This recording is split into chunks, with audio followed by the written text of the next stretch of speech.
नमस्कार दोस्तों, मेरा नाम उज्ज्वल और आप देख रहे हैं माई पाठशाला। आज हम लोग अपने ग्रामर की सीरीज़ को और आगे बढ़ाएंगे और वर्ब का तीसरा लेक्चर कवर करेंगे। वर्ब के तीसरे लेक्चर में मैं बात करने वाला हूं मेन वर्ब्स की और उनसे रिलेटेड जो एग्ज़ाम में क्वेश्चन पूछे जाते हैं उन सब क्वेश्चंस को कवर करेंगे आज की क्लास में। सीजीएल 2022 का फाइनल रिजल्ट आ गया है। बहुत सारे बच्चों ने सफलता हासिल कर ली है। बहुत सारे स्ट्रगल के बाद जब आपको सफलता मिलती है तो चेहरे पे अलग ही मुस्कुराहट होता है और बहुत सारे बच्चों को बहुत अथक प्रयास करने के बावजूद भी सफलता नहीं मिली होगी। तो आप एक बात को समझिए, कहीं ना कोई आपसे गलती हुई होगी, चाहे सब्जेक्ट कवर करने को लेके, चाहे उसकी प्रैक्टिस को लेके, चाहे टेस्ट को एनालिसिस करने को लेके। आप हताश मत होइए, निराश मत होइए। बहुत सारी स्टोरी अभी सुनेंगे आप कि मैं एक बार फेल हो गया, 2 बार फेल हो गया, 3 बार फेल हो गया, फिर चौथी बार मैंने 10-10 एग्जाम एक साथ क्लियर किया। ये स्टोरियाँ होती हैं जब सब्जेक्ट पे किसी ना किसी तरीके की कमी रह जाती है, उसकी पकड़ सही से मजबूत नहीं हो पाती है, तो एग्ज़ाम में ये चीज़ देखने को मिलता है। कई बार क्या होता है कि हमारी हेल्थ इशूज़ आ जाती है, कोई अदर इशूज़ आ जाती है जिसकी वजह से हम अपना रिजल्ट नहीं निकाल पाते हैं। लेकिन अगर आप लड़ते रहेंगे, फाइट करते रहेंगे तो हमेशा सफल होंगे। प्रयास करने वालों का हार नहीं होता है। और एक बात समझो कि आप एक बार फेल हो सकते हो, 2 बार फेल हो सकते हो। अगर आप हार नहीं मानोगे ना तो एग्ज़ाम में बार बार आप फेल हो ही नहीं सकते हो। तो अगर कोई कमी रह गई है तो इस बार दूर करो। और जो लोग मेरी सीरीज़ को फॉलो कर रहे हैं वो सीरीज़ को शुरू से फॉलो करें, सही से फॉलो करें, अंत तक फॉलो करें। मैं बार बार यही बात बोलता हूँ कि जब तक आप पूरा नहीं पढ़ोगे तब तक आपका टोन सही मैच नहीं करेगा, तब तक आप सब्जेक्ट की पकड़ को अच्छे से समझ नहीं पाओगे कि सब्जेक्ट की पकड़ कैसे बनानी है। जो लोग मुझे फॉलो कर रहे हैं वो एटलीस्ट अंत तक चले। सवाल ये है कि क्या मैं अंत तक चलूँगा? मुझे लग रहा है कि मैं अंत तक आपको ले चलने वाला हूँ। मैं कोई क्लास मिस नहीं कर रहा हूँ और क्लास रेगुलर कर रहा हूँ और आपको सही से पढ़ाने की कोशिश कर रहा हूँ।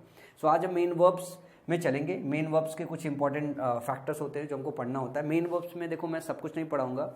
वर्ब के कई फॉर्म होते हैं। वर्ब का V1 फॉर्म होता है, V2 फॉर्म होता है, V3 फॉर्म होता है और ING फॉर्म होता है और वर्ब का S या ES वाला फॉर्म होता है। V1, V2, V3, VING, VS या ES होता है। इन सारे फॉर्म का इस्तेमाल जो है किया जाता है टेंस को बताने के लिए और स्टेट को बताने के लिए। तो मैं उस डिटेल चर्चा पे अभी नहीं चलूँगा, लेकिन मेन वर्ब का जो V1 से V2, V2 से V3 बनाते हो, जो बचपन में हमें सिखाया गया होता है, उसमें इसका एक केस होता है जो बहुत ज़रूरी होता है। कुछ ऐसे वर्ब्स होते हैं जिनका फर्स्ट, सेकंड और थर्ड फॉर्म, तीनों फॉर्म सेम होता है। इनसे एग्जामिनेशन में क्वेश्चन बहुत अच्छे बनाए जाते हैं। तो आपको V1 का V2, V3 ED लगा के या चेंज करके बनाया जाता है। वो बहुत सारे वर्ब की लिस्ट है। उनको पढ़ोगे तो बचपन की नॉलेज ये भी काम आएगी। अभी उतना आप रट नहीं सकते हो, लेकिन जो क्वेश्चन बनते हैं वो क्वेश्चन बनते हैं जो वर्ब्स के आपके तीनों फॉर्म सेम रहते हैं। उनके साथ ED लगा के आपके एग्जामिनेशन में उनका V2, V3 फॉर्म बना दिया जाता है। और जब वो फॉर्म बनाया जाता है तो क्वेश्चन उस पर जो पूछे जाते हैं रिदम के साथ वो मैच कर जाता है और हम रटे नहीं हुए होते हैं तो उनसे हमसे गलती हो जाती है। जैसे कुछ वर्ब की लिस्ट है जो आपको याद रखना पड़ेगा। और जैसे बेट हो गया, बेट के तीनों फॉर्म सेम होते हैं। बेट बेट बेट ही होता है, ठीक है ना। इसके अलावा बस्ट की होती है, बस्ट बस्ट बस्ट ही होता है। इसमें कभी भी इसका ED फॉर्म लगाया जाता है। कॉस्ट, ये जो है कॉस्ट का जो है आपका फॉर्म जो होता है कॉस्ट कॉस्ट कॉस्ट ही होता है। इसका फॉर्म चेंज नहीं करते हैं, ठीक है ना। इसका तीनों फॉर्म सेम रहता है, याद रखना है आपको, ठीक है ना। सेड के तीनों फॉर्म सेम रहते हैं। स्प्रीड के तीनों फॉर्म सेम रहते हैं। थ्रस्ट के तीनों फॉर्म सेम रहते हैं। इनके साथ ED नहीं लगाया जाता है, इनके साथ ED नहीं लगाया जाता है। और ब्रॉडकास्ट एक और शब्द होता है जो इस बार CGL 2021 में इसके मेंस में पूछा गया है। तो इसके भी तीन के तीनों फॉर्म जो है सेम होते हैं। एक्चुअली आपको इसको ब्रॉडकास्टेड के टर्म में देखना पड़ेगा कि टेलीविजन ब्रॉडकास्टेड किया गया, तो ब्रॉडकास्ट और ब्रॉडकास्ट ही होता है। इसके साथ ED फॉर्म नहीं लगाते। तो ये कुछ वर्ब है जिनको आपको लिस्ट को याद रखना पड़ेगा कि इनके सारे फॉर्म सेम होते हैं। इनसे एग्जाम में क्वेश्चन बनाए जाते हैं। सबसे ज़्यादा पूछे जाने वाला जो शब्द है वो ये है। और कॉस्ट, ये सबसे ज़्यादा जो है आपके एग्जाम में पूछा जाता है। तो ध्यान रखिएगा, इन शब्दों को आपको हमेशा याद रखना है और ये आपको रटना पड़ेगा यार, बगैर रटे बात बनेगी नहीं। और मेन वर्ब से रिलेटेड बहुत कंफ्यूज करने वाली कुछ चीज़ें होती हैं जिनसे अच्छे क्वेश्चन बनाए जाते हैं। जो जनरल वर्ब्स होते हैं वो आपकी जानकारी में होनी चाहिए, लेकिन जो क्वेश्चन बनते हैं वो ठीक ठाक जगहों से बनते हैं। कुछ confused pair of main verbs होते हैं, कुछ confused pair of main verbs होते हैं। इनकी जानकारी आपके पास होना बहुत ज़रूरी है। जैसे आपने सुना होगा बियर, अगर हम जो पढ़ते आए हुए हैं आज तक हमने बियर सुना है। ये बियर हमने कब सुना हुआ है? जब सहन करना या इंग्लिश में टॉलरेट करना होता है इसकी मीनिंग, तब उस चीज़ के लिए हम बियर करना ये वर्ब जानते हैं। और दूसरा जो हम शब्द सुन के बैठे रहते हैं वो ये शब्द सुन के बैठे रहते हैं बॉर्न। इसका मतलब होता है पैदा होना। क्या होना? पैदा होना, पैदा करना, बर्थ करना, ठीक है ना। बॉर्न, पैदा होना, पैदा करना। ये दो कॉमन शब्द है जो हम अपनी ज़िंदगी में जानते हैं, पर क्या आपको पता है कि जो बॉर्न है ये थर्ड फॉर्म है, ये आपका थर्ड फॉर्म है। और इसका अगर ये थर्ड फॉर्म है तो उसका फर्स्ट फॉर्म क्या होता है? इसका फर्स्ट फॉर्म जो होता है वो होता है बियर। तो बियर करने का मतलब पैदा करना भी होता है, बियर करने का मतलब होता है सहन करना। तो ये दोनों वर्ब है, ये भी वर्ब है और ये भी वर्ब है। और एक बियर का मतलब होता है सहन करना और एक बियर का मतलब होता है क्या? पैदा करना। और दोनों की स्पेलिंग भी सेम होती है, प्रोनाउंसिएशन भी सेम होता है। तो एग्ज़ाम में जब इनसे क्वेश्चन बनाए जाएंगे तो यार गलती तो होने के चांसेस पूरे के पूरे हैं। तो ये आपको जानकारी होनी चाहिए कि बियर का मतलब पैदा करना भी होता है, बियर का मतलब सहन करना भी होता है। दोनों की फर्स्ट फॉर्म सेम होती है, बियर का बोर होता है, ये भी फॉर्म सेम होती है। इसका जो थर्ड फॉर्म होता है इसकी स्पेलिंग में थोड़ा सा डिफरेंस होता है। एक बॉर्न होता है, दूसरा भी बॉर्न होता है, लेकिन स्पेलिंग में क्या आता है? ई। तो मैं इसको याद करने के लिए कैसे पढ़ता था? बॉर्नी। मतलब मैं निमोनिक नहीं बनाते हैं तो ये प्रोनाउंसिएशन खराब करना होता है, वैसे प्रोनाउंसिएशन दोनों का सेम है, बॉर्नी होता है। तो बॉर्न मैं ऐसे पढ़ता था, बॉर्न मतलब पैदा करना, बॉर्नी मतलब जो है टॉलरेट करना, सहन करना। अब एग्जाम्पल देखो इनके, I just can not bear it any more. I just can not bear it any more, मैं इसे और सहन नहीं कर सकता। तो यहां बियर का इस्तेमाल किया गया है टॉलरेट करने के सेंस में, सहन करने के सेंस में, सहन करने के सेंस में। और कैन है, कैन के साथ V1 फॉर्म इस्तेमाल किया जाता है। इसी तरीके से जरा दूसरा एग्जाम्पल देखिए, she was not able to bear children. She was not able to bear children, वह जो है वॉज नॉट एबल, वो इस योग्य नहीं है कि वो बियर कर सके चिल्ड्रन, मतलब बच्चे पैदा कर सके। वह इस योग्य नहीं है कि वो बच्चे पैदा कर सके। यहां बियर का इस्तेमाल पैदा करने के सेंस में आया है। कैसा? पैदा करने के सेंस में आया हुआ है। जो कॉमन यूज है, Krishna was born in Mathura. Krishna जो है वो बॉर्न हुआ है कहां पे? मथुरा में हुआ है। तो ये बॉर्न यहाँ पे V3 फॉर्म है, V3 फॉर्म है। और सेंटेंस जो है वो पैसिव वॉइस में। सेंटेंस कैसे है? पैसिव वॉइस में। कृष्णा कहाँ पे पैदा हुआ था? मथुरा में पैदा हुए थे कृष्णा। तो एक बात आपको समझना है कि बियर का मतलब टॉलरेट भी करना होता है और बियर का मतलब होता है सहन करना। तो सेंटेंस के रिक्वायरमेंट के हिसाब से आपको बियर को इस्तेमाल करना है। अच्छा, एक बात इसमें समझो कि जब आपको थर्ड फॉर्म का डिफरेंस चेक करना होगा तब इसमें कहीं ना कहीं कंफ्यूजन होगा। अगर आपको थर्ड फॉर्म इस्तेमाल करना है टॉलरेट करने के लिए और थर्ड फॉर्म इस्तेमाल करना है पैदा करने के लिए, तब आपको स्पेलिंग चेक करना पड़ेगा। इससे एग्जाम में क्वेश्चन नहीं बना हुआ है, आज तक नहीं बना हुआ है, लेकिन ये आपको जानकारी में पता होना चाहिए। इससे एग्जाम में मतलब वैसा क्वेश्चन नहीं फंसा हुआ है कि जो आपको फंस जाए। लेकिन हाँ, जो अगला पेयर है इस पेयर से क्वेश्चन बना हुआ है, जरा ध्यान से देखिए।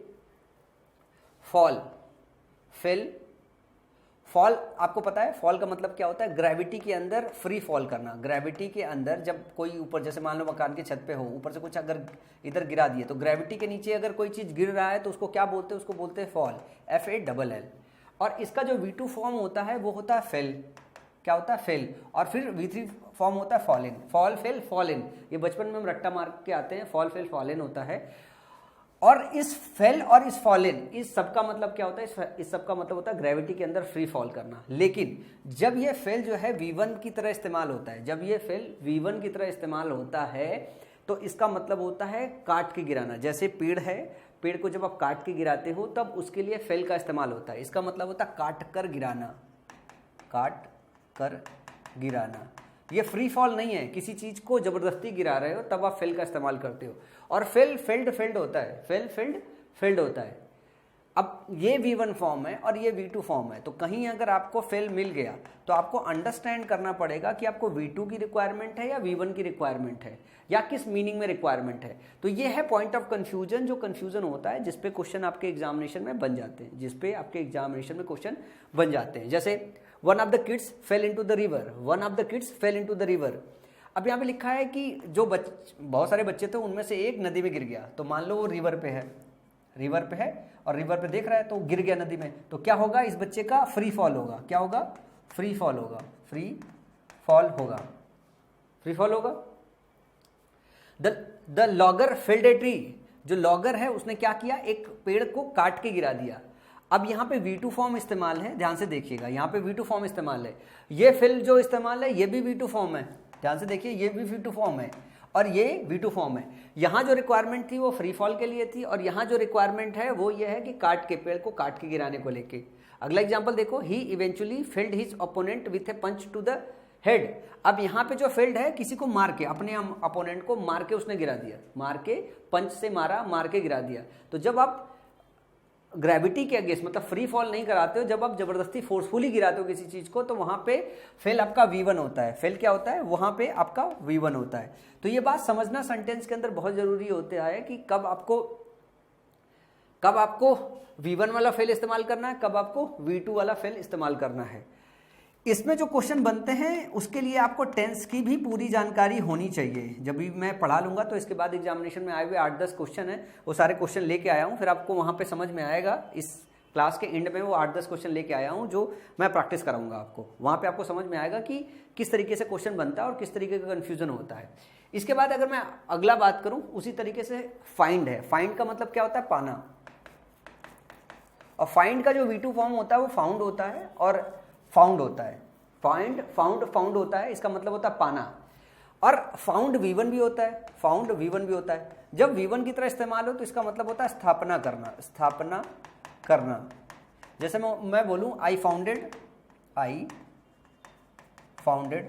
माई पाठशाला इन 2017। मैंने 2017 में माई पाठशाला की स्थापना की थी। तो फाउंड का मतलब होता है स्थापना करना, इसका V2 फॉर्म होता है फाउंडेड। और फाउंडेड किसी चीज को एस्टेब्लिश करना, और किसी चीज को पाने के लिए जो वर्ब इस्तेमाल होती है वो फाइंड होती है, और इसका फाउंड और फाउंड होता है। अभी देखो ये वाला जो ऑप्शन है ना, ये कंफ्यूजन वाला पॉइंट है, ये वाला कंफ्यूजन वाला पॉइंट है। और इस चीज को समझना बहुत जरूरी होता है कि फाइंड का मतलब पाना होता है और फाउंड का मतलब क्या होता है? फाउंड का मतलब स्थापना करना होता है। तो जब स्थापना करने का V2 फॉर्म लेना हो तो आप फाउंडेड लोगे। जब स्थापना करने का V2 फॉर्म लेना होता है तो आप फाउंडेड लोगे। जैसे है Ujjwal founded the company 5 years ago। Ujjwal ने 5 साल पहले कंपनी की स्थापना की। Police found weapons in the house. Police ने, देखो यहाँ पे फाउंडेड लिखा हुआ और यहाँ पे फाउंड लिखा हुआ है। ये भी V2 फॉर्म है और ये भी V2 फॉर्म है। अब यहाँ पे फाउंडेड आप इस्तेमाल नहीं कर सकते हो। Police found weapons in the house, यहाँ पे पाया की बात हो रही है कि घर के अंदर क्या मिला? उसे औजार मिला, वीपन्स मिला। तो पुलिस फाउंड, और इसका V1 फॉर्म क्या होगा? इसका V1 फॉर्म फाइंड होगा, और इसका V1 फॉर्म क्या होगा? वो फाउंड होगा। क्या होगा? फाउंड होगा। इसी तरीके से ग्राइंड और ग्राउंड है, सेम इसी लॉजिक पे है ग्राइंड और ग्राइंड। ग्राइंड का मतलब पीसना होता है, छोटे छोटे टुकड़ों में पीसना या छोटे छोटे टुकड़ों में कन्वर्ट करना होता है। तो इस ग्राइंड का ग्राउंड और ग्राउंड होता है। इसी तरीके से ग्राउंड जो है ये V1 फॉर्म होता है, और इस टाइम पे जब ये V1 फॉर्म होता है तो इसका जो मीनिंग होता है, इसकी मीनिंग होती है आपकी किसी को जमीन पे सुला देना, किसी को जमीन पे सुला देना, मार के सुला देना, मुक्का मार के सुला देना। The coffee is ground to a fine powder. जो कॉफी है वो ग्राउंड कर दिया गया है फाइन पाउडर में। ये जो ग्राउंड है ना, ये V3 है। ये क्या है? ये V3 है। ईच के साथ V3 का इस्तेमाल किया गया है, पैसिव वॉइस में। The balloon was grounded by strong winds. जो बैलून है वो जमीन पे ला दिया गया है स्ट्रॉन्ग विंड के द्वारा। तो ये जो ग्राउंडेड लिखा गया है वो जमीन पे उतारने की बात हो रही, जमीन पे लिटाने की बात हो रही है। तो आपको एक बात समझना है कि जब हम ग्राइंड बोलते हैं तो ग्राइंड का मतलब पीसना। इसका जो V2 फॉर्म होता है वो ग्राउंड होता है और ग्राउंड होता है। और जो ग्राउंड हम जनरल V1 फॉर्म में इस्तेमाल करते हैं, उस ग्राउंड का मतलब होता है जमीन पे लिटा देना, जमीन पे सुला देना। और उस ग्राउंड का ग्राउंडेड और ग्राउंडेड V2 V3 फॉर्म होता है। इसको आपको याद रखना बहुत जरूरी है। इसी तरीके से अगर मैं बात करूं, ये ऐसा होता है रेंड। रेंट का रेंट और रेंट होता है, रेंट का रेंट और रेंट होता है। जो रेंट होता है उसको क्या करते हो? किसी चीज को मरम्मत करते हो, एक तरीके से टू टीयर और ब्रेक समथिंग वायलेंटली, किसी चीज की मरम्मत करते हो, दोहन करने के सेंस में इस्तेमाल होता है। और ये वाला जो रेंट है, जो रेंट आप जानते हो, तो to grant position exchange of amount, मतलब रेंट का मतलब ये हो गया कि आप किसी को पैसे देते हो, उसके बदले उसका जो जगह होता है वो पोजीशन में ले लेते हो। तो ये वाला रेंट है। आई थिंक इसकी जानकारी सभी लोगों को है। इस रेंट का मतलब होता है मरम्मत, और इस वाले रेंट का V2 फॉर्म रेंटेड और रेंटेड होता है, और इस रेंट का रेंट और रेंट होता है आपका V2 और V3 form. The hungry dog is going to rent the stick into pieces. The hungry dog is going to rent the stick into pieces. जो भूखा कुत्ता है वो क्या करने जा रहा है? वो स्टिक को छोटे छोटे, वो क्या कहते हैं, गोइंग टू रेंट मतलब इनटू पीसेस, उसको छोटे छोटे टुकड़ों में कन्वर्ट करने वाला है। तो स्टिक का मतलब होता है लार्ज ग्लोब ऑफ मीट, मतलब एक बड़ा टुकड़ा होता है जिसको जो कुत्ता है ना, जैसे चबा चबा के नहीं खाते हैं, तो एक तरीके से उसको छोटे छोटे स्टिक्स, मतलब छोटे छोटे टुकड़ों में ब्रेक करना। तो जब आप रेंड करते हो तो रेंड का मतलब होता है छोटे छोटे स्मॉल पीसेज में कन्वर्ट करना, ठीक है ना। इसी तरीके से अगर मैं बोलूं सी मतलब आपको पता है, सी मतलब देखना होता है, सी सॉ सीन होता है, बचपन से हम लोगों ने पढ़ रखा है।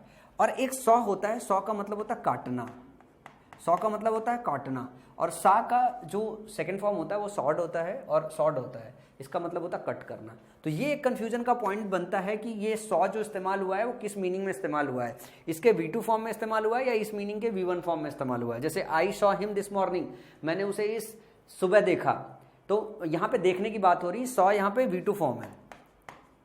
और they sawed the door in half, उन्होंने जो डोर है ना, जो दरवाजा है, उसको दो टुकड़ों में काट दिया। तो ये यहाँ पे ये जो सॉ इस्तेमाल हुआ है, जो सेकंड फॉर्म इस्तेमाल हुआ है, इसको काटने के सेंस में इस्तेमाल हुआ है। किस सेंस में इस्तेमाल हुआ है? काटने के सेंस में इस्तेमाल हुआ है। इसी तरीके से कुछ और वर्ब्स हैं जिनकी जानकारी आपको होनी चाहिए। विंड, विंड का मतलब क्या होता है? हवा। विंड का जो V2 फॉर्म होता है वो वाउंड होता है, वाउंड होता है। अब जब ये विंड वर्ब की तरह इस्तेमाल करते हैं, ये दो तरीके से इस्तेमाल होता है, एक नाउन की तरह इस्तेमाल होता है, एक वर्ब की तरह इस्तेमाल होता है। जब ये नाउन की तरह इस्तेमाल होता है तो इसका मतलब हवा होता है, और जब ये वर्ब की तरह इस्तेमाल होता है तो वो हवा बहने के सेंस में इस्तेमाल होता है। तो विंड वोंड वुंड होता है, और वाउंड का मतलब क्या होता है? वाउंड वाउंडेड, वाउंडेड का मतलब होता है, वाउंड मतलब जो इंजरी होती है हमारी ना, उसके लिए वाउंड का इस्तेमाल करते हैं, और इसका V2 फॉर्म होता है वाउंडेड और wounded. She wound the handle but nothing happened, she wound the handle but nothing happened. The driver was seriously wounded in the shooting, दो एग्जाम्पल है। यहां पे जो वाउंड है ना वो इन सर्किल करने के सेंस में आया हुआ। She wounded the handle but nothing happened, उसके पास कोई हैंडल था, उसने ऐसे पकड़ के वाउंड किया, घुमाया, इन सर्किल करने की कोशिश किया, पर कुछ भी नहीं हुआ। ठीक है ना। और इसकी एक मीनिंग ये भी होती है इन सर्किल करने को लेके, जब हम विंड का इस्तेमाल करते हैं ना, तो ये इन सर्किल करने को लेके होती है। किसी चीज़ को जब हम घुमाने की कोशिश करें, हवा क्या करती है? चीज़ों को घुमाती है, इन सर्किल करती है, बहाती है। तो इन सर्किल के लिए भी विंड शब्द का इस्तेमाल होता है। और the driver was seriously wounded in the shooting, और जो क्या कहते हैं कि ड्राइवर है वो शूटिंग के दौरान उस चोटिल हो गया। तो जब हम वाउंड का इस्तेमाल करते हैं तो चोटिल होने के सेंस में इस्तेमाल करते हैं। इसी तरीके से जो अगला पेयर है, ये सबसे ज़्यादा आपके एग्जाम में पूछा जाता है, हैंग। हैंग है, हैंग देखो ऐसा होता है कि हैंग का V1 फॉर्म दोनों का सेम होता है, इसका V2 फॉर्म होता है, एक होता है हैंग्ड और एक होता है हंग और हंग। ये सबसे ज़्यादा आपके एग्जाम में पूछा जाता है। देखो जब वॉल से, कई बार क्या होता है, मान लो ये वॉल है, वॉल में आपने क्या किया, एक वो चिपका दी। मान लो आपको बहुत सही फोटो लगी अपनी वाइफ की, अपनी गर्लफ्रेंड की, किसी की, तो आपने छोटा सा वो फ्रेम बनवाया, फ्रेम बना के चटका दिया। तो इसके लिए जो इस्तेमाल होता है सेकेंड फॉर्म, वो होता है हंग। जब मान लो किसी को रस्सी से ऐसे लटका दिया जाए, ठीक है ना, ऐसे लटका दिया जाए, आदमी लटक गया, ये रस्सी से लटका हुआ है गर्दन में बांध के, तो इसके लिए क्या इस्तेमाल होता है? इसके लिए इस्तेमाल होता है हैंग्ड। हैंग्ड ये बहुत कॉमन क्वेश्चन है जो आपके एग्जामिनेशन में आते हैं। जैसे a heavy gold necklace hung around her neck. अब हैवी गोल्ड नेकलेस है ना, वो हैंग अराउंड द नेकलेस है, वो गले में पड़ा हुआ है, लटका हुआ है एक नेकलेस। और he was hanged from murder, वो उसको फांसी की सजा दी गई, मर्डर के उसमें उसको रस्सी से लटका दिया गया। तो जब आपको रस्सी से लटकाया जाता है जिसमें आप मर जाते हो, तो हैंग शब्द का इस्तेमाल करते हो, और हंग का इस्तेमाल करते हो जनरल लटकाने के लिए। आपने पोस्टर, वॉल, कुछ भी लटका दिया है, उसके लिए आप हंग शब्द का इस्तेमाल करते हो। ये बहुत कॉमन है जो आपके एग्जाम में क्वेश्चन आता है। एक और सबसे ज़्यादा पेयर है जो आपके एग्जाम में क्वेश्चन आता है, ये बहुत क्वेश्चन आता है कॉमन, और बहुत कन्फ्यूजन भी होता है इसमें बहुत कन्फ्यूजन होता है। जैसे देख रहे हो ऊपर दो लाई लिखा हुआ है, एक लाई मतलब झूठ बोलना होता है, एक लाई मतलब लेटना होता है। एक लाई मतलब झूठ बोलना होता है, एक लाई मतलब लेटना होता है। तो लाई, लाइट और लाइट, इसका मतलब होता है झूठ बोलना, टू टेल ए लाई। लाई क्यों झूठ बोल रहे हो, डोंट टेल ए लाई। तो लाई, लाइट, लाइट होता है। एक लाई का मतलब लेटना होता है, तो लाई ले लेन होता है, लाई ले लेन होता है, to move into horizontal position. Horizontal position में मूव करना। अगर कोई चीज़ हॉरिजॉन्टल पोजीशन में मूव कर रही है तो हम क्या काम करते हैं कि लाई ले लेन का इस्तेमाल करते हैं। पर ये लेन V1 की तरह भी काम करता है, ये लेन V1 की तरह भी काम करता है, और इसको कई सेंस में इस्तेमाल करते हैं। मुर्गी जब अंडा देती है तो उसके लिए ले शब्द का इस्तेमाल करते हैं। जब वर्टिकली किसी चीज़ को ग्राउंड पे रखते हैं, जैसे बैग है ना, वो आप ग्राउंड पे ले करते हो। बिस्तर पे आप क्या करते हो, लाई करते हो। मैं इसको समझाऊं कैसे, इसको समझाता हूं ऐसे। मान लो सपोज करो ये आपका बिस्तर हो गया, इस बिस्तर पे अगर आप लेटने जा रहे हो तो आप क्या करोगे, आप लाई करोगे। मान लो आपके हाथ में एक बैग है, अगर इस बैग को इधर पे रखना है तो आप क्या करोगे, फिर आप क्या काम करते हो, इसको ले करते हो। ये V1 फॉर्म में बात कर रहा हूँ मैं। तो हॉरिजॉन्टल पोजीशन में कुछ भी खिसकाना वो होता है लाई कराना, लेटाना होता है। ऊपर से जब जमीन पे आप कोई चीज़ रख देते हो तो वो इस्तेमाल किया जाता है, उसके लिए जो हम बोलते हैं वो ले करना बोलते हैं। इस ले का लेड और लेड होता है, इसका V2 फॉर्म ले और लेड होता है। इस ले का इस्तेमाल जब मुर्गी अंडा देती है उस लिए भी इस्तेमाल करते हैं। और दूसरा चीज़ है कि सेक्रीफाइस जब हम करते हैं, सेक्रीफाइस के लिए भी हम ले का इस्तेमाल करते हैं। तो सेक्रीफाइस और मुर्गी का अंडा देने से रिलेटेड कोई क्वेश्चन ऐसा नहीं बनता जिसमें डाउट हो सके, लेकिन ये दोनों में बहुत ज़्यादा क्वेश्चन बनता है कि आप कोई चीज़ हॉरिजॉन्टली रख रहे हो या फिर वर्टिकली रख रहे हो। हॉरिजॉन्टली रखोगे तो लाई का इस्तेमाल करोगे, वर्टिकली रखोगे तो ले का इस्तेमाल करोगे। कुछ एग्जाम्पल देखो, जिस एग्जाम्पल से आपको बात समझ में आई। She lay in bed listening to music. She lay in bed, वो बिस्तर में लेटी हुई है और म्यूजिक सुन रही है। ये ले का इस्तेमाल किया हुआ। अब ये ले बताओ कौन सा, ये वाला ले है या ये वाला है, ये V1 है या V2 है। लेटने की बात हो रही है तो मैंने आपको समझाया जब बिस्तर में लेटने वाली बात होगी तो उसका V1 फॉर्म ये होता है, हॉरिजॉन्टल पोजीशन में लेटने का फॉर्म होता है, तो ये लाई होता है। तो ये जो ले है ना वो ये वाला V2 फॉर्म है। क्या है, ये V2 फॉर्म है, ना कि V1 फॉर्म है। She lay in bed listening to music, वो लेटी हुई थी जो है और म्यूजिक सुन रही थी। तो यहाँ पे ये V2 फॉर्म है, V1 फॉर्म नहीं है। He likes to lie in bed all day. He likes to lie in bed all day. यहाँ पे जो लाई है ध्यान से देखिएगा, ये हॉरिजॉन्टल पोजीशन पे लेटने की बात हो रही है और लाई इस्तेमाल है और टू के बाद V1 इस्तेमाल होता है। टू के बाद V1 इस्तेमाल हो रहा है। बेड पे लेटने की यहाँ बात हो रही है, बेड पे लेटने की बात हो रही है। तो यहाँ लाई V1 फॉर्म में इस्तेमाल है, यहाँ पे लाई V2 फॉर्म में इस्तेमाल है और हॉरिजॉन्टल पोजीशन पे लेटने की बात हो रही है। क्या हो रही है, हॉरिजॉन्टल पोजीशन पर लेटने की बात हो रही है। हॉरिजॉन्टल पोजीशन पर लेटने की बात हो रही है। She lied when she told me she was only 29। ये जो लाइड इस्तेमाल किया गया है ये तो सीधे सीधे पता चल रहा है झूठ बोलने के सेंस में इस्तेमाल किया गया है। सी लाइड, उन्होंने मुझसे झूठ बोला जब वो 29 साल की थी। Don't lie to your parents, अपने माता पिता से झूठ मत बोलो। तो ये V2 फॉर्म हो गया, ये V1 फॉर्म हो गया ना। तो ये लेटने के लिए इस्तेमाल है, ये वाला स्ट्रक्चर है, इसका एग्जाम्पल है। She laid the baby on the bed, उसने अपने बेबी को जो है क्या काम किया, वो लिटा दिया। तो वो गोद में रखी हुई है। तो जैसे आप बैग लेके चल रहे हो, बैग जमीन पे रखते हो, बच्चे को भी क्या करते हो, गोद में ऐसे रख के नीचे वर्टिकली नीचे डाउन करके फिर आप बेड में रखते हो। क्या करते हो, वर्टिकली डाउन करके फिर बेड में रखते हो। अपने आप को वर्टिकली डाउन नहीं करते हो, आप आराम से हॉरिजॉन्टल पोजीशन पे लेटते हो। पहले थोड़ा बैठोगे, फिर खिसकोगे। ऐसा नहीं यूं लिया आपने और फिर 90 डिग्री से चटाक से गिर गए, ऐसा नहीं होता ना, चटाक से नहीं गिरते ना। पर बच्चा देखोगे ना तो बच्चा हाथ में लिया बेबी को और ऐसे उठा के फिर धीरे धीरे आराम से 90 डिग्री पे रखा जाता है। तो बेबी के बेड पे लिखने का मतलब है कि हम वर्टिकली रख रहे हैं। और अगर मैं बात करूं जो है अपने आप को जब बिस्तर पे लिटाते हैं तब हम हॉरिजॉन्टल मूव करते हैं। तो she laid the baby on the bed, यहाँ पे जो लेड इस्तेमाल हुआ है ये इस वाले ले का लेड इस्तेमाल हुआ है। समझ में आया, वर्टिकली रखते हैं। तो इसको आप ऐसे याद रख सकते हो, इसको वर्टिकली रखना होता है, इसको हॉरिजॉन्टली रखना होता है जमीन पे। जस्ट ले the suitcase on the bed would you.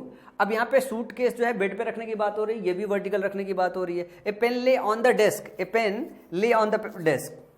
एक जो पेन है वो डेस्क पर ले किया हुआ है, ले रखा हुआ है। एक जो पेन है वो डेस्क पर रखा हुआ है।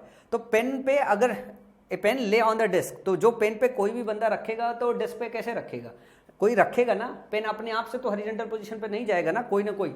हम अपने आप को हॉरिजॉन्टल पोजीशन पे मूव करा सकते हैं, लेकिन जो पेन है वो अपने आप से तो रखा नहीं जाएगा ना। वो ऐसे धीरे धीरे, पहले ऐसे तो नहीं होगा, पहले ऐसे रखा जाएगा, फिर ऐसे ऐसे धीरे धीरे हॉरिजॉन्टल मूव करेगा, नहीं, किसी ने वर्टिकली रखा होगा। इस वजह से जो ले रखा हुआ है ना, ये V1 फॉर्म है। क्या है, ये V1 फॉर्म है, ये इसका V2 फॉर्म नहीं है, इसका V2 फॉर्म नहीं है, इसका V1 फॉर्म है।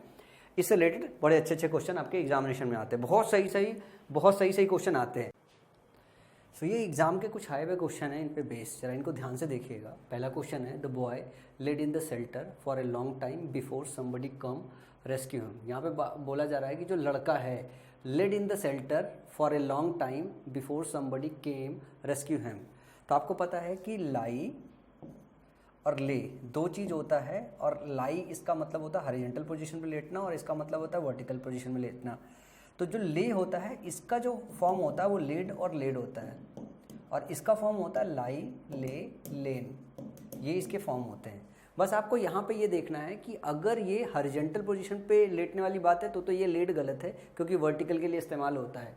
जो लड़का है शेल्टर में, शेल्टर मतलब रहने की जगह होती है, और अगर हम अपने आप को ज़मीन पे अगर रखते भी हैं, अगर सुलाते हैं ना, तो धीरे धीरे हॉरिजॉन्टल पोजीशन पे डालते हैं, ना कि एकदम 90 डिग्री फ्लैट अगर गिर जाते हैं। तो 90 डिग्री फ्लैट नहीं गिरते हैं, हम हॉरिजॉन्टल पोजीशन पे मूव करते हैं। तो यहाँ पे जो V2 फॉर्म लगेगा वो लेट की जगह क्या लगना चाहिए, वो ले लगना चाहिए।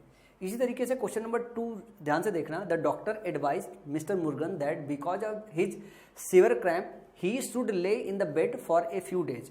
ही should lay in the bed for a few days. उसको बेड में लेटे रहना चाहिए। तो मतलब किसी आदमी के बेड में लेटे रहने का मतलब हो गया कि वो हॉरिजॉन्टल पोजीशन पे ही तो लेटेगा। तो आप बोलोगे कि यहाँ पे सर ले ठीक है, क्योंकि आपने ले यहाँ पे किया। लेकिन आपको एक बात ये पता होना चाहिए कि जो शुड है ये अपने साथ क्या लेता है, V1 फॉर्म लेता है। मॉडल अपने साथ हमेशा V1 फॉर्म लेता है। तो हॉरिजॉन्टल पोजीशन पे लेटने के लिए जो फॉर्म होती है वो होती है क्या, लाई होती है। तो यहाँ पे ले की जगह आपको क्या डालना होगा, वो लाई डालना पड़ेगा, ना कि आपको ले डालना पड़ेगा। ले एक्चुअली V2 फॉर्म है हॉरिजॉन्टल पोजीशन पे लेटने का। और कोई भी आदमी जब अपने आप को लिटाता है तो हॉरिजॉन्टल पोजीशन पे लिटाता है। तो शुड ले की जगह क्या होना चाहिए, लाई, क्योंकि यहाँ V1 चाहिए। और यहाँ पे जो चाहिए था, यहाँ पे V2 फॉर्म चाहिए था। द बॉय ले in the shelter for a long time before somebody came rescue him. कैसे V2 चाहिए, क्योंकि पूरा का पूरा सेंटेंस पास्ट में, वहाँ पे केम लिखा हुआ है, यहाँ पे ले होना चाहिए। तीसरा क्वेश्चन है the servant hang the lamp on the wall. जो हैंग्ड है ना, ये गर्दन से लटकाने के लिए होती है, फांसी के लिए होती है। लेकिन अगर वॉल से कोई चीज़ लटकाते हो तो आप हंग करते हो। क्या करते हो, आप हंग करते हो, ना कि हैंग करते हो। ये दो सबसे कॉमन क्वेश्चन है जो बार बार रिपीटेड मेथड में आपके एग्जाम में आता है। ज़्यादा वर्ब्स के नहीं आते, वो आपको और एडिशनली पढ़ा दिया गया है कि आपको उनकी भी जानकारी होनी चाहिए। लेकिन ये दो वर्ब्स के ऐसे पेयर हैं जो एग्जाम में कंटिन्यूस पूछे जाते हैं। जैसे ध्यान से देखना, increasing racism and hate crimes casted A shadow over elections. ये जो कास्ट होता है ना, ये ईडी नहीं होता, कास्ट ही होता है, इसका ईडी फॉर्म नहीं है। जो कॉस्ट होता है उसका भी और जो कास्ट होता है उसका भी, दोनों का जो फॉर्म होता है वो तीनों में सेम होता है। इसके साथ ईडी इस्तेमाल नहीं करते हैं। फिर क्वेश्चन नंबर 5 पे the river has overflown its blank. देखो ओवरफ्लोन नहीं होता है, जो रिवर होता है लिखा ना, द रिवर हैज ओवरफ्लोन, ये ओवरफ्लोन नहीं हुआ है। फ्लाई, फ्लू और फ्लोन होता है। लेकिन जब आप ओवरफ्लो लिखते हो ना, ओवरफ्लो, पानी का जब ओवरफ्लो होना होता है, जब आप ओवरफ्लो लिखते हो, ओवरफ्लो, तो इस फ्लो का ना जो वो होता है ना, थर्ड फॉर्म लगाते हो, ईडी लगा के बनाते हो। तो इसका फ्लाई फ्ली फ्लोन होता है। तो ओवरफ्लोड होना चाहिए, ना कि ओवरफ्लोन। मेन वर्ब से रिलेटेड एक ये क्वेश्चन और भी आया था, तो ये होता है ओवरफ्लो, ओवरफ्लोड और ओवरफ्लोड, इसका थर्ड फॉर्म होता है। फिर क्वेश्चन नंबर 6 है आई was laying down when the doorbell रंग। मैं लेटा हुआ था, आई वॉज लेइंग डाउन, तो मैं लेटा हुआ था, तो मैं हॉरिजॉन्टल पोजीशन पे लेटूंगा। और हॉरिजॉन्टल पोजीशन के लिए लाई ये होता है, और आईएनजी जोड़ोगे तो लाइंग ये होगा। जबकि ये लेइंग मतलब वर्टिकल पोजीशन पे, ग्राउंड पे किसी आने को बात को लेइंग कहते हैं। तो ये जो लेइंग है वो गलत है। यहाँ पे क्या होगा, I was laying down when the door bell rang. आपके confuse pair of main verb से ना, ये सबसे कॉमन पूछे जाने वाला क्वेश्चन है जो आपके एग्जामिनेशन में आता है। और इससे रिलेटेड जो क्वेश्चन पूछा जाता है वो सब्जेक्ट वर्ब एग्रीमेंट वाले चैप्टर का हिस्सा होता है, टेंस का हिस्सा होता है। लेकिन ये वो क्वेश्चन है जो डायरेक्टली आपके एग्जामिनेशन में पूछे जाते हैं। आज के लेक्चर में मैं इतना ही छोड़ता हूं, और कल के लेक्चर में मैं थोड़ा और डिटेल आऊँगा। वो लेक्चर थोड़ा सा बड़ा होगा, जिसमें से तकरीबन 40 वर्ब्स ऐसे हैं जिनको मैं डिस्कस करने वाला हूं। उनके साथ 2-2, 3-3 शब्द और होंगे जिनसे रिलेटेड वो बहुत कन्फ्यूजन में रहते हैं। जैसे एडवाइस और एडवाइस होता है, एक एडवाइस की स्पेलिंग में सी आता है, एक एडवाइस की स्पेलिंग में एस आता है। इसी तरीके से प्रैक्टिस और प्रैक्टिस होता है, एक प्रैक्टिस की स्पेलिंग में सी आता है, एक प्रैक्टिस की स्पेलिंग में एस आता है। जो सी वाला होता है वो नाउन होता है, जो एस वाला होता है वो आपका वर्ब होता है। तो इस तरीके के 40 ऐसे पेयर्स हैं जो आपके 18-20 साल में एसएससी में कभी ना कभी इधर उधर घूम के आपके एग्जामिनेशन में सीधे सीधे क्वेश्चन पूछ दिए गए हैं। जैसे एक होता है आपका अफेक्ट, एक होता है आपका अफेक्ट, और दूसरा होता है इफेक्ट, दूसरा होता है इफेक्ट। तो जो अफेक्ट होता है ये आपका वर्ब होता है, इसका मतलब होता है, और इफेक्ट भी होता है, ये आपका नाउन होता है। क्या होता है, ये होता है नाउन, इसका मतलब होता है प्रभाव, और इसका मतलब होता है प्रभाव डालना। क्या होता है, प्रभाव डालना। तो इस तरीके का 40 पेयर हैं, 40 पेयर हैं जो अगली क्लास में आपके साथ डिस्कस करने वाला हूं। जैसे एडवाइस होता है, ये एडवाइस नाउन होता है, एडवाइस ये जो एस वाला होता है ये आपका वर्ब होता है। इसी तरीके से प्रैक्टिस, प्रैक्टिस होता है, और दूसरा होता है प्रैक्टिस। तो एस वाला जो होता है वो वर्ब होता है, सी वाला जो होता है वो नाउन होता है। इसी तरीके से बहुत सारे पेयर ऑफ वर्ड्स होते हैं, जैसे सिंक और ड्रोन होता है। क्या होता है, सिंक होता है और ड्रोन होता है। सिंक का मतलब डूबना, ड्रोन का मतलब भी डूबना होता है। और सिंक तब इस्तेमाल किया जाता है जब नॉन लिविंग थिंग को डुबाते हैं हम। ड्रोन तब इस्तेमाल किया जाता है जब लिविंग थिंग हो या फिर लिविंग नॉन लिविंग थिंग का कॉम्बिनेशन होता है, तो भी हम ड्रोन शब्द का इस्तेमाल करते हैं। तो इन सब चीज़ों से रिलेटेड तकरीबन 40 ऐसे शब्द हैं जिनकी जानकारी आपके पास होनी चाहिए, और उनके रिलेटेड पेयर्स की जानकारी होनी चाहिए, उनसे रिलेटेड किस तरीके का क्वेश्चन पूछा जाता है उनकी जानकारी होनी चाहिए, और इस चीज़ को हम अगली क्लास में डिस्कस करेंगे। आई होप आज का लेक्चर आपको समझ में आया हो। और इसमें 3 ही 4 ऐसे वर्ब्स के पेयर हैं जो कंटिन्यूसली आपके एग्जामिनेशन में पूछे जाते हैं, कम से कम उनकी जानकारी आपको अच्छे से होनी चाहिए। और अगर कुछ नया मिला तो जब हम प्रैक्टिस करने आएंगे वर्ब पे, तो उसमें से बहुत सारे जो कलेक्शन है वो आपको मदद करेंगे आगे की जानकारी में। जो थोड़ा बहुत छूट जाएगा उसमें हम लोग कवर कर लेंगे। आज की क्लास में इतना ही।